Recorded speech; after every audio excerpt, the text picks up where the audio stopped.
La cellule végétale. On va s'aventurer maintenant chez les plantes. Si on regarde une cellule végétale par rapport à une cellule animale, l'image pourrait paraître bien différente.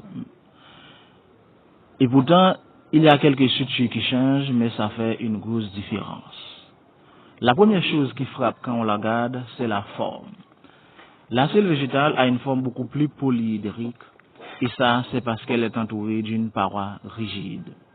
Cette paroi est constituée principalement de cellulose.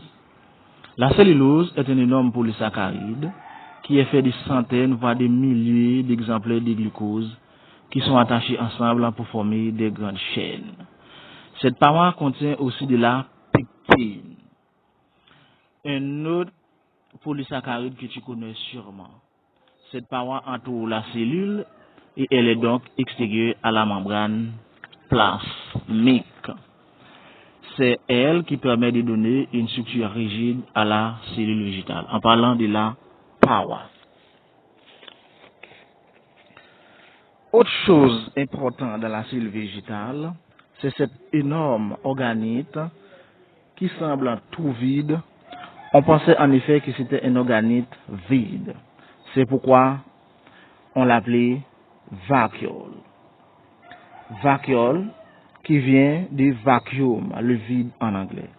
Mais en fait, cette vacuole, c'est un organisme de stockage. La cellule y stocke ou traite certains déchets, certaines molécules utiles ou parfois certaines molécules dangereuses. Elle stocke surtout de l'eau.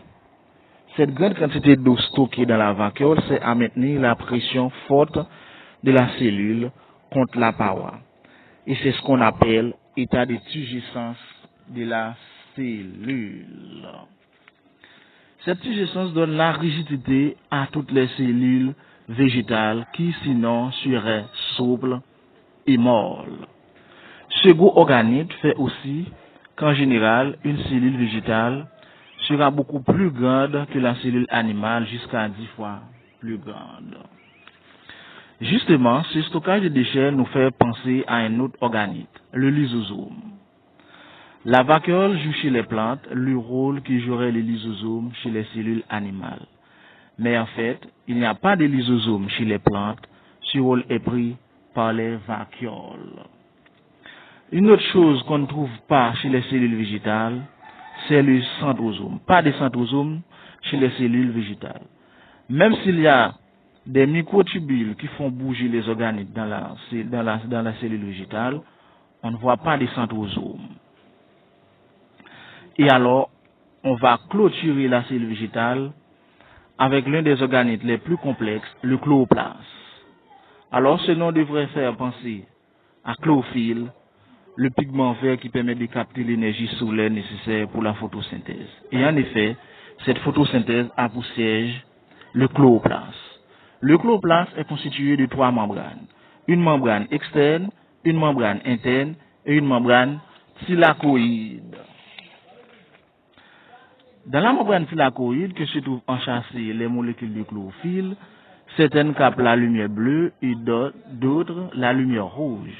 Et du coup, comme les plantes captent le bleu et le rouge, ce qu'elles reflètent, c'est le vert.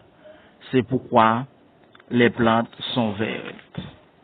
L'équation chimique de la photosynthèse, tu la connais, c'est l'opposé de celle de la respiration. On a donc 6 CO2 plus 6 H2O et de l'énergie solaire qui permet de fabriquer du glucose, c'est 6 H12O6, et qui a comme coproduit le dioxygène. On a 6 CO2 également. Et on pourrait passer des heures à détailler comment se passe la photosynthèse. C'est un processus très impressionnant et très sophistiqué. Mais je voudrais juste insister sur le fait que l'énergie solaire sert à fabriquer de l'ATP qui sera nécessaire pour pouvoir provoquer les réactions chimiques d'assemblage du glucose. Donc, pour récapituler, chez les plantes, on a une paroi qui entoure la cellule, on a le chloroplaste, on a une grande vacuole, mais on n'a pas